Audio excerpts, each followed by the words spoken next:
This program is sponsored by रूप मंत्रा Ayurvedic face wash. ये कोई कॉस्मेटिक नहीं, आयुर्वेदिक औषधि है। कांग्रेस नेता सलमान खुर्शीद का मथुरा दौरा। कांग्रेस के मेयर पद के प्रत्याशी राजकुमार रावत के लिए जनसभा को किया संबोधित। कहा, भगवान कृष्ण की नगरी से पूरे विश्व में जाता है संदेश।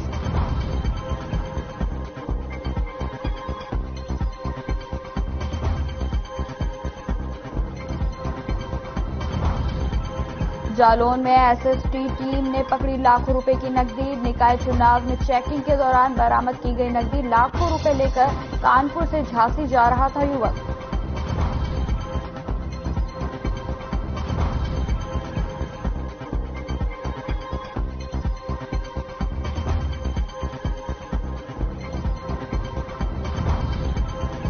बुलंदशहर में कार ने 2 बच्चों को कुचला। रोड पार करते समय कार ने मारी टक्कर। घायल बच्चों को अस्पताल में कराया गया भर्ती।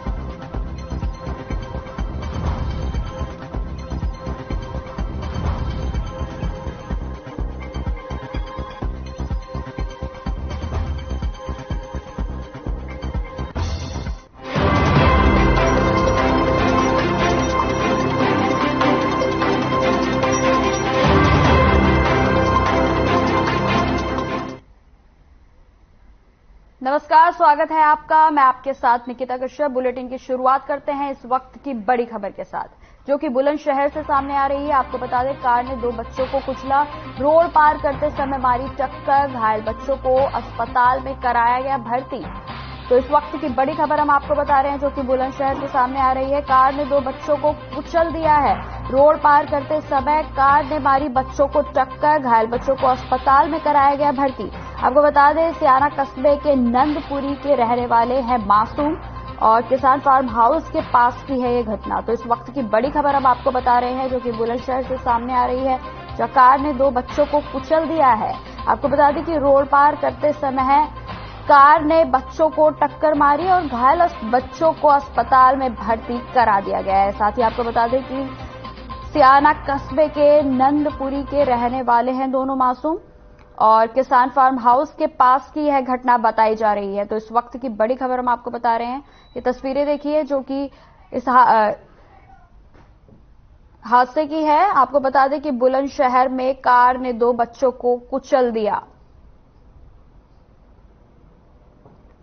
वहीं आपको बता दें कि रोड पार करते समय कार के द्वारा बच्चों को टक्कर मारी गई, जिसमें घायलों को अस्पताल में भर्ती करा दिया गया है।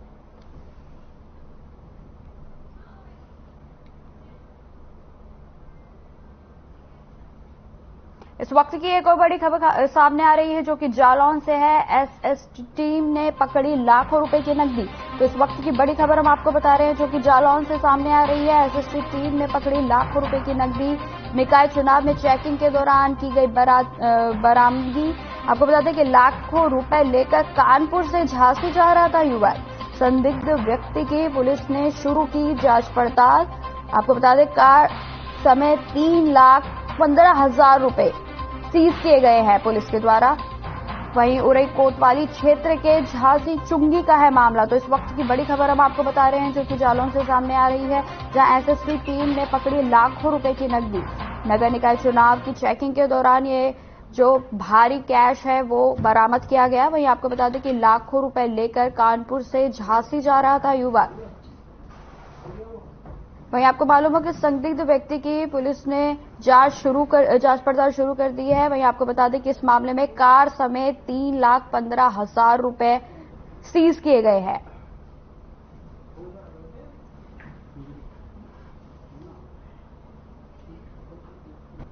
खबरों की ओर बढ़ते हैं। कांग्रेस नेता सलमान खुर्शीद मथुरा पहुंचे, जहां उन्होंने कांग्रेस के मेयर पद के लिए अधिकृत प्रत्याशी राजकुमार रावत के लिए इस्लामिया सेंटर कॉलेज में एक जनसभा को संबोधित करते हुए वोट मांगे।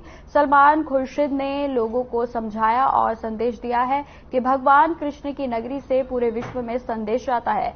देश प्रदेश में चाहे कोई सरकार हो और सरकार के इशारों पर मुस्लिमों के साथ अन्याय हो और सख्ती हो रही हो, लेकिन मुसलमान भाइयों में अपने हिंदू भाइयों के लिए पूरा यकीन है और पूरा भरोसा है।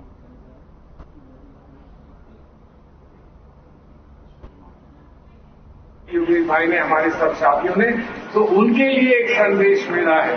वो संदेश ये है कि अब तो तुम्हें डरना ही होगा, अब तो तुम्हें डरना ही होगा। अगर उसको बढ़ा दो और 4 तारीख को सही वोट डाल दो तो फिर डरने वाले को मरना ही होगा। उसके बाद कोई उनका राजनीतिक जीवन बचेगा नहीं, क्योंकि कहीं ना कहीं जाकर उनका राजनीतिक जीवन समाप्त हो जाना चाहिए। अब बहुत कुछ हो चुका है, अब तीर पर्वत सी हो चुकी है। अब हमें इसको बर्दाश्त करने में अब हमको बड़ी तकलीफ होगी और आने वाली पीढ़ियां हमसे पूछेंगी कि जब आपको मौका मिला था इस देश को संवारने का, सजाने का, हिंदू मुस्लिम एकता को सबको पूरे विश्व को दिखाने का।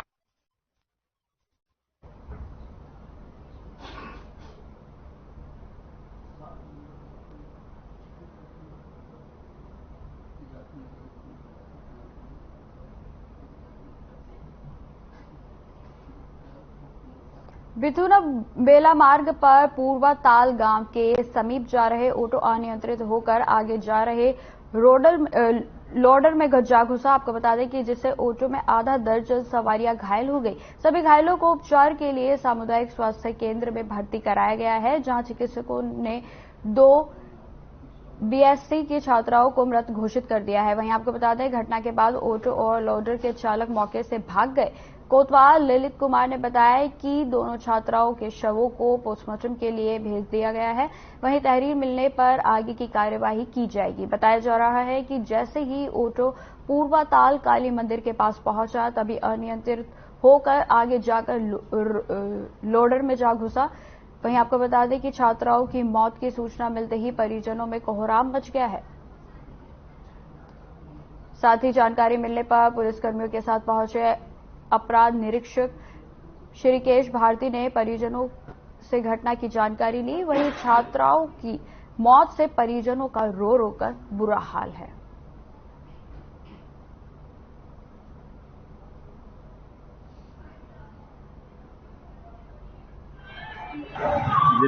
एक्सीडेंट है वो। कहाँ जा रही थी? कितने लोग थे? चार बेटियां थी गांव की। हाँ, कहाँ से थी? टेम्पुआ से जा रही थी, घर वापस जा रही थी। हाँ, कहाँ से आई थी? बिधुना। फिर कहाँ जा रही थी? घर वापस जा रही थी। कहाँ पे हुआ एक्सीडेंट? एक्सीडेंट ये इधर हुआ है तालपुरवा के आसपास में। मामला ये है कि ये लोग बाजार मार्केट आई थी। कहाँ पे? ये बिधुना मार्केट में आई थी। हाँ, तो यहाँ से लौटते वक्त ना, काय से थे ये लोग? ये लोग ऑटो से थे। फिर तो ये लोग जा रहे थे इधर से, तो बता रही है कि एक वो आया छोटा हाथी वाला, उसने आगे आके ब्रेक लगा दिए तो मेरा जो ऑटो था उसी में मतलब घुस गया। अच्छा, कितने लोग घायल हैं? घायल 4 लोग हैं, 2 लोग मृत हैं।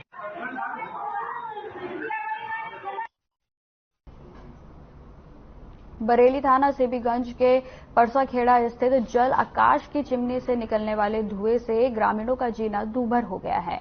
ग्रामीणों का आरोप है कि कई बार प्रदूषण विभाग में शिकायत करने के बाद भी कोई कार्रवाई नहीं हुई है। आपको बता दें इस धुएं के कारण अस्थमा के मरीजों की लगातार संख्या बढ़ती जा रही है। इतना ही नहीं, छोटे छोटे बच्चों का भी स्वास्थ्य खराब हो रहा है। वहीं प्रदूषण विभाग की लापरवाही के चलते स्वास्थ्य खराब हो रहा है। आपको बता दें कि ग्रामीणों ने आरोप लगाया है कि एक तरफ सरकार स्वास्थ्य के प्रति आयुष्मान कार्ड सहित विभिन्न तरह से जनता को राहत देने की बात कर रही है और दूसरी तरफ इस तरह से आबादी वाले क्षेत्र में जलाकाश में लगातार जहरीला धुआं छोड़ा जा रहा है। वहीं प्रदूषण विभाग के एसए ने कहा कि पिछले लगभग 6 महीने से कोई भी शिकायत जलाकाश के विरुद्ध नहीं आई है। अगर कोई शिकायत आती है तो उस पर तत्काल संज्ञान लिया जाएगा।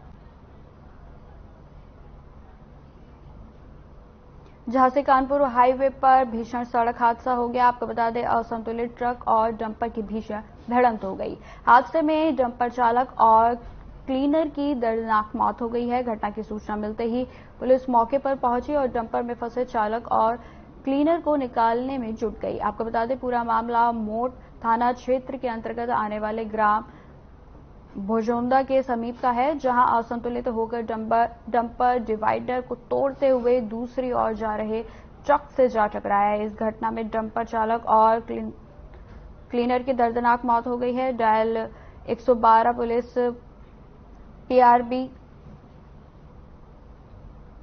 आपको बता दें ये घटना लगभग 4:30 बजे से अपनी ड्यूटी पर मौजूद थे, तभी उन्हें सूचना मिली थी कि मोट थाना के नेशनल हाईवे 27 पर मौजूदा ग्राम भुजौंदा के समीप ट्रक से डंपर टकरा गया है, जिसकी सूचना लगते ही वहां मौके पर पुलिस बल पहुंचा और जांच शुरू कर दी।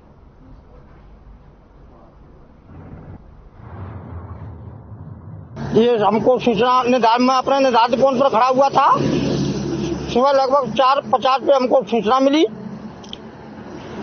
हेड कांस्टेबल अशोक कुमार, चालक head constable Subodh Kumar, constable Anuj Kumar, तीनों लोग मौके पर आकर के यहाँ घटना की स्थिति देख करके जो है बॉडियों को निकलवा के जो है जो भी हो सका वो किया।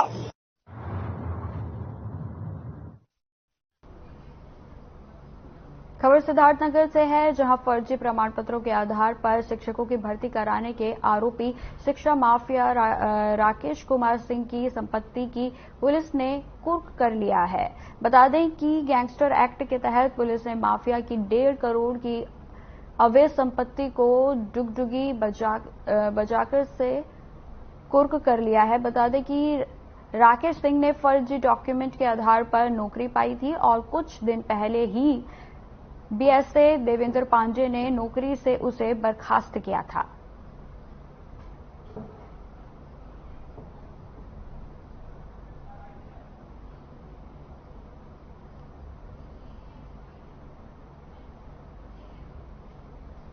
बस्ती के नगर पालिका बभनगावा वार्ड में रहने वाले अकरम, जो कि सपा के बहुत ही पुराने कार्यकर्ता हैं और 22 सालों से समाजवादी पार्टी की सेवा की है, लेकिन जब इस कार्यकर्ता को पार्टी का टिकट देने का वक्त आया तो उसका टिकट काटकर एक दल बदलू को दे दिया गया। सपा के इस निष्ठावान कार्यकर्ता का आरोप है कि पार्टी के जिला अध्यक्ष और सदर के विधायक महेंद्र यादव ने उन्हें टिकट देने से का वादा किया था और उन्हें भरोसा दिलाया था कि इस बार उन्हें टिकट जरूर दिया जाएगा, लेकिन नामांकन के आखिरी दिन उन्होंने इस कार्यकर्ता का टिकट काटकर दल बदलू नेता को टिकट दे दिया, जिसके बाद अब यह कार्यकर्ता अपने आप को ठगा महसूस कर रहा है और अपने पंचर की दुकान पर महेंद्र यादव बेवफा है और सदर विधायक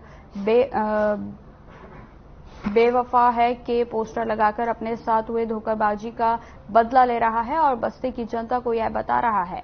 पोस्टर लगाने के पीछे उन्होंने तर्क दिया है कि जैसे मेरे साथ बेवफाई और धोखाबाजी हुई है वैसे किसी और के साथ ना हो, इसलिए मैं जनता को यह बताने के लिए इस पोस्टर को अपने दुकान पर लगाया हूं।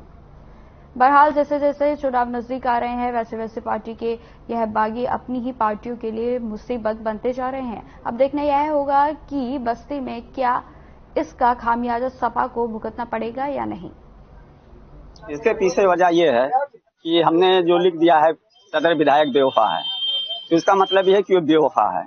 हम जैसे लोगों के लिए वफादार नहीं है साबित है, वो सिर्फ यादव के लिए वफादार हैं, यादव के लिए रहेंगे। बिल्कुल सामने है, अभी आप देख लीजिए हमारे इसी अगल बगल में जितने भी सीटें हैं सब यादव को उन्होंने दे दिया है। प्रशांत यादव को दिया है, राम सिन्ही यादव को दिया है, गौतम यादव को दिए हैं, सर्वेश यादव को दिए हैं। मुस्लिम एक कैंडिडेट में था, हमको नहीं दिए टिकट, क्यों नहीं दिए? बिल्कुल हमारी बात ऊपर तक जाए, क्योंकि ये जो समाजवादी पार्टी है ये एक समाजवादी पार्टी, एक विचारधारा की पार्टी है, ये गरीबों की पार्टी है। माननीय मुलायम सिंह यादव जो थे उन्होंने अपने खून से सींच करके इस पार्टी को खड़ा किया था। हम जैसे कार्यकर्ताओं को इनके रहते हुए बहुत मान सम्मान मिलता था, लेकिन अब ये लग रहा है कि मान सम्मान हमारे साथ नहीं हो पाएगा, क्योंकि माननीय मुलायम सिंह यादव स्वर्गवास हो गया है। इसलिए हमें लग रहा है कि इस पार्टी में हम जैसे लोगों का कोई वर्चस्व नहीं है। बहराइच में जागरूकता विचार गोष्ठी का आयोजन किया गया। गोष्ठी का आयोजन समाजसेवी संस्थाओं की ओर से किया गया। आपको बता दें कि जिसमें लखनऊ से भाजपा विधायक नीरज बोरा मुख्य अतिथि के रूप में शामिल हुए। इस आयोजन में लायंस क्लब और भारत विकास परिषद, रोटरी क्लब, मारवाड़ी युवा मंच जैसी कई समाजसेवी संस्थाओं की सहभागिता रही। इस आयोजन में बहराइच नगर पालिका से भाजपा प्रत्याशी सुधा टेकड़ीवाल भी शामिल रही। गोष्ठी में मौजूद सभी लोगों ने बीजेपी प्रत्याशी का समर्थन किया।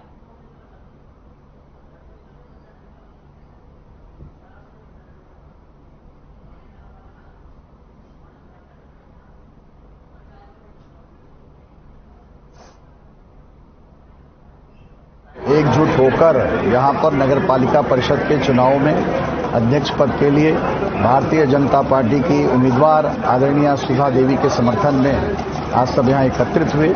मेरा सौभाग्य है कि मुझे यहां पर आने का अवसर मिला, इनसे संवाद करने का अवसर मिला और भारतीय जनता पार्टी उत्तर प्रदेश की सरकार और देश की सरकार जिस तरीके से कार्य कर रही है, निश्चित रूप से मुझे लगता है कि बहराइच का जनमानस उस वनवास से मुक्ति चाहता है। और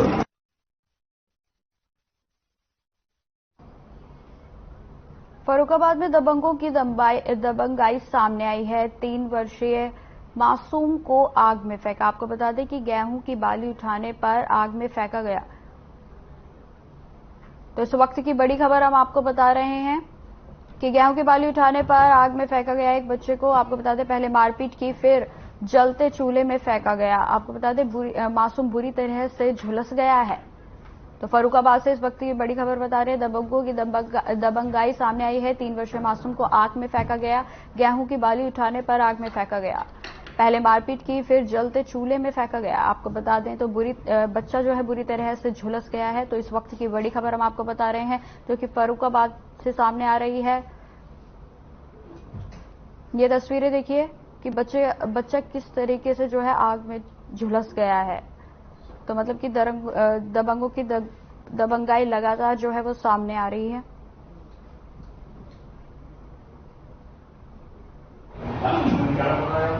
ये खेत पे गए थे, बाली ख्याल में बच्चन हो गए पानी पीने।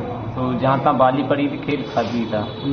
तो ये उठाए के लाए, फिर घर पर दे आए। हम घर पर गेहूँ काट रहे थे तो इनने क्या कम किया, ये आए के घर आके राशन का हमारे गेहूँ रखे थे वो भी उठा ले। इसमें थोड़ी कटोरी में थे, तो इतने नहीं थे तो मैं इसको छीन गए और धक्का मार दिया पीछे। तो आँख जल रही थी, सब्जी बन रही थी, इसमें गिर गया ये।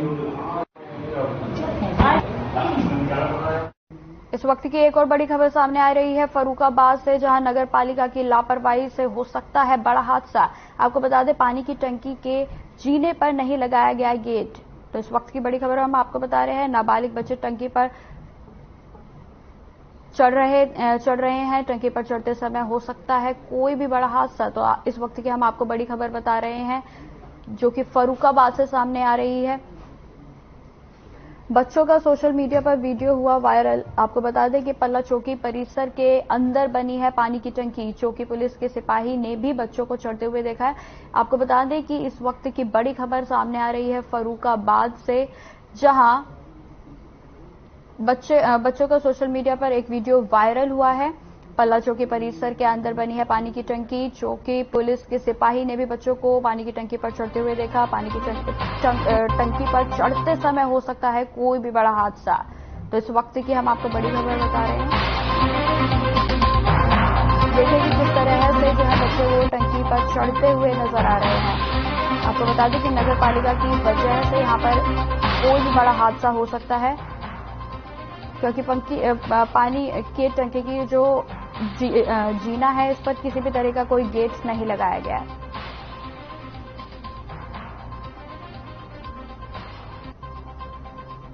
गौतम बुद्ध नगर में एक नगर पालिका दादरी और 5 नगर पंचायत दनकौर, बिलासपुर, जेवर और जहांगीरपुरी में चुनाव होना है। चुनाव के लिए नामांकन की प्रक्रिया 17 अप्रैल से शुरू हुई थी। नामांकन के आखिरी दिन अध्यक्ष पद पर 61 और सदस्य के पद पर 269 प्रत्याशियों ने नामांकन किया है। आपको बता दें कि उप जिला निर्वाचन अधिकारी वंदिता श्रीवास्तव ने बताया कि मंगलवार को तीनों तहसील में नामांकन पत्रों की जांच की जाएगी। जांच के बाद अपूर्ण नामांकन पत्रों को खारिज कर दिया जाएगा। 27 अप्रैल को प्रत्याशी अपना नामांकन पत्र वापस ले सकते हैं। वहीं 28 अप्रैल को सभी प्रत्याशियों को चुनाव चिन्ह का आवंटन कर दिया जाएगा। 11 मई को मतदान और 13 मई को मतगणना होगी। वहीं ग्रेटर नोएडा दादरी के वार्ड नंबर 20 से बीजेपी ने सभासद पद के लिए किन्नर को उम्मीदवार बनाया है। वहीं आपको बता दें, उनका कहना है कि वह है अपने वार्ड में आने वाली बिजली, पानी और नालियों की समस्याओं को सबसे पहले ठीक करने का काम करेंगे, ताकि लोगों को जो दिक्कतों का सामना करना पड़ रहा है उसे नागरिकों को उससे निजात मिले।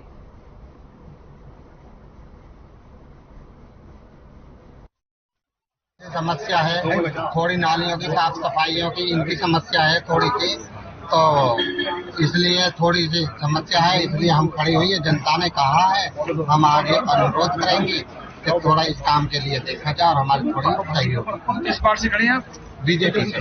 Ward number 20। पहले तो मैं अपने प्रदेश अध्यक्ष, क्षेत्रीय अध्यक्ष जी और अपने सांसद जी और दोनों विधायक जी और अपने जिलाध्यक्ष नगर की सभी टीम को बहुत बहुत धन्यवाद व्यक्त करती हूँ कि मेरी भारतीय जनता पार्टी ने मुझे पे दोबारा विश्वास जताया और मुझे टिकट दिया। इसके लिए मैं हमेशा अपनी भारतीय जनता पार्टी की आभारी रहूंगी। और मेरे मुद्दे हैं, जैसे कि हमारी दादरी में डंपिंग ग्राउंड का सबसे बड़ा मुद्दा बढ़ रहा है। इस बार जीतने के बाद सबसे पहले अपने डंपिंग ग्राउंड की व्यवस्था करी जाएगी, जो शहर से दूर, जिससे कि हमारे शहर में जो कूड़े का ढेर दिन पे दिन बढ़ता जा रहा है उसे खत्म करा जाएगा। और जो मेरे कार्य छूट गए हैं, जैसे बूढ़े बाबू तालाब, विशाल मंदिर तालाब के महोबा शहर के पुराने बस स्टैंड में किराने की दुकान में अज्ञात कारणों के चलते आग लग गई। भीषण आग लगने से लोगों में अफरा तफरी का माहौल बन गया।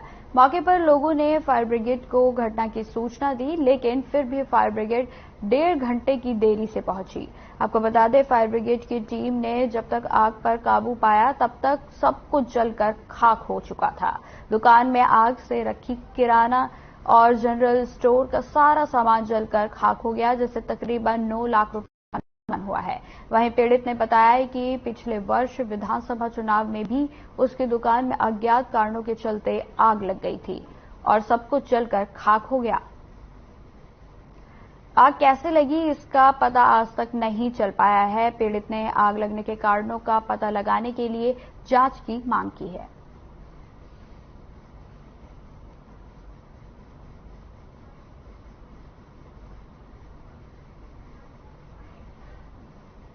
जब आग लगती है हमारी 2 बार लग चुकी है, एक बार पहले, एक बार अभी फिर लग गई है। क्या लग गया, क्यों लग गई? क्या ऐसा क्या हो जाता है? पता नहीं, चूहा भी काटते हैं, शॉर्ट सर्किट भी हो सकता है और कुछ भी हो सकता है। अब लेकिन इसकी जांच तो होनी चाहिए। कितना माल रखा था दुकान में? किस चीज की दुकान थी? किराना की दुकान है सर, जनरल स्टोर और किराना थोक का भी काम करते थे। कितना माल रखा था, कितना नुकसान हुआ? अब लगभग 8-9 लाख के आसपास होगा। पूरा सामान जल गया? जी सर, पूरा जल गया, कुछ भी नहीं बचा। अच्छा, फायर ब्रिगेड की गाड़ी को आपने बुलाया? फायर ब्रिगेड तो बहुत लेट आई सर, 1 घंटे बाद आई सर। जब 1-1.5 घंटे लगी रही आग? जी सर, कम से कम आधा-पौन घंटा आग लगी रही। जब आग बुझने के कगार में आ गई, जब फायर ब्रिगेड आई। अग्रसेन भोजनालय के पास आग लगने की सूचना मिली। 112 की सूचना पर तत्काल फायर ब्रिगेड और कोतवाली पुलिस की पूरी फोर्स यहाँ पर मौके पर तत्काल उपस्थित होकर के फायर ब्रिगेड के द्वारा आग पर नियंत्रण पा लिया गया है।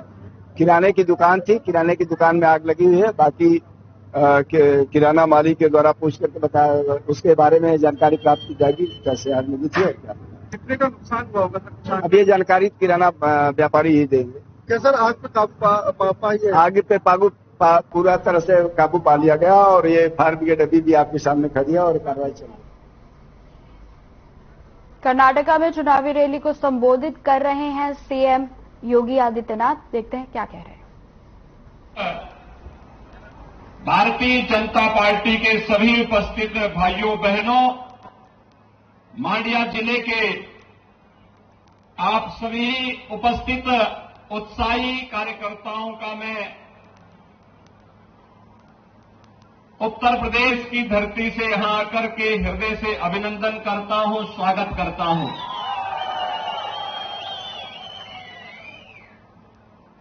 भाइयों बहनों, आज मुझे यहां मांड्या जिले में आकर के आप सबसे संवाद करने का अवसर प्राप्त हुआ है।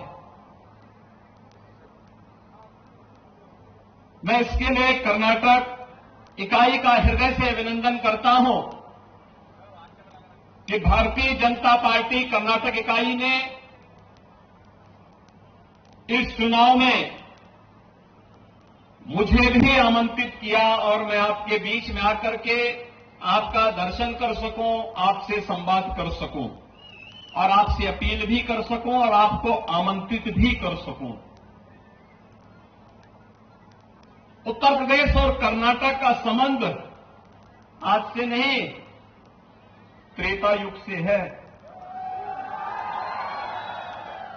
मर्यादा पुरुषोत्तम भगवान श्री राम के इस वक्त की बड़ी खबर का रुख करते हैं जो कि नोएडा से सामने आ रही है। बता दें कि अवैध हथियारों की तस्करी करने वाला शातिर गिरफ्तार किया गया है। ऑन डिमांड करता था अवैध हथियारों की सप्लाई। आपको बता दें कब्जे से 315 बोर के 9 तमंचे बरामद किए गए हैं। वहीं लंबे समय से कर रहा था देवेंद्र हथियारों की तस्करी। नोएडा के थाना फेज 2 पुलिस ने की गिरफ्तारी। तो इस वक्त की बड़ी खबर हम आपको बता रहे हैं जो कि नोएडा से सामने आ रही है। आपको बता दें अवैध हथियारों की तस्करी करने वाला शातिर गिरफ्तार किया गया है। ऑन डिमांड करता था अवैध हथियारों की सप्लाई। तो इस वक्त की बड़ी खबर हम आपको बता रहे हैं। तस्वीरें देखिए कि पुलिस ने आरोपी के कब्जे से क्या क्या बरामद किया है। कब्जे से लगभग आपको बता दें 315 बोर के 9 तमंचे बरामद किए गए हैं।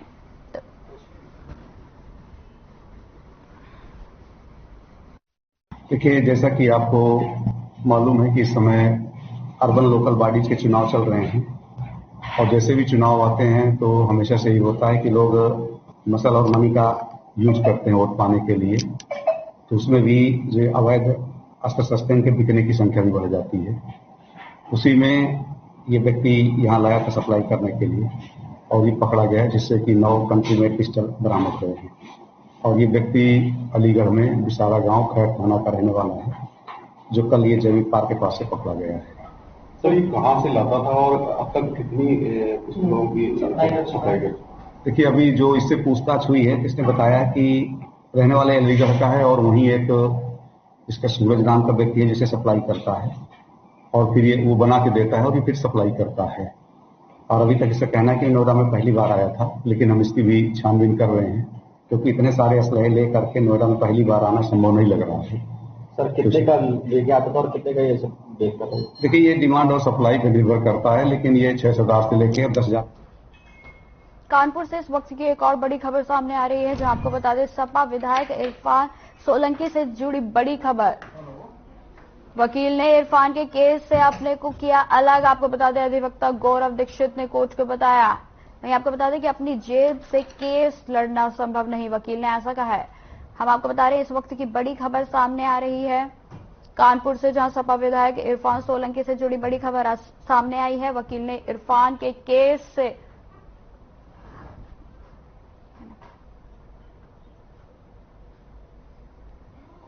झांसी के थाना क्षेत्र के गुदड़ी मोहल्ले में 12वीं की छात्र समीर गौतम ने फेल होने की वजह से फांसी लगाकर आत्महत्या का मामला सामने आया है। बता दें कि 12वीं कक्षा के परीक्षा परिणाम घोषित कर दिए गए हैं और समीर अपनी पढ़ाई को लेकर काफी गंभीर रहता था और इस परीक्षा में पास होने के लिए काफी मेहनत भी करी थी।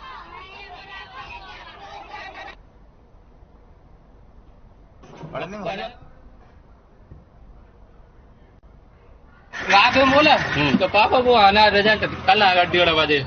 तो 1:30 बजे अभी 1:30 बजे उठने में चाय बना के दी पर कहने लगा, फिर हमने कहा उसने चाय बनाई, हमने रिजल्ट मतलब कहने लगा साइड खुली नहीं है, देख रहे बस इतना बात हो गई। बस इसके बाद फिर हमारी बहन मतलब हम अपना दूसरे कमरे में थे, हमारी बहन कानपुर में उनका फोन आया। वो कहने लगी कि भैया अंशु का रिजल्ट आ गया। बस इतने में हम पता नहीं क्या होगा, हम उठ के सीधे मतलब ऐसे उठ के आ गए। देखा तो बस कमरे में उसने वो फांसी को लटकाया। चरखी दादरी के संस्कारम स्कूल में वातावरण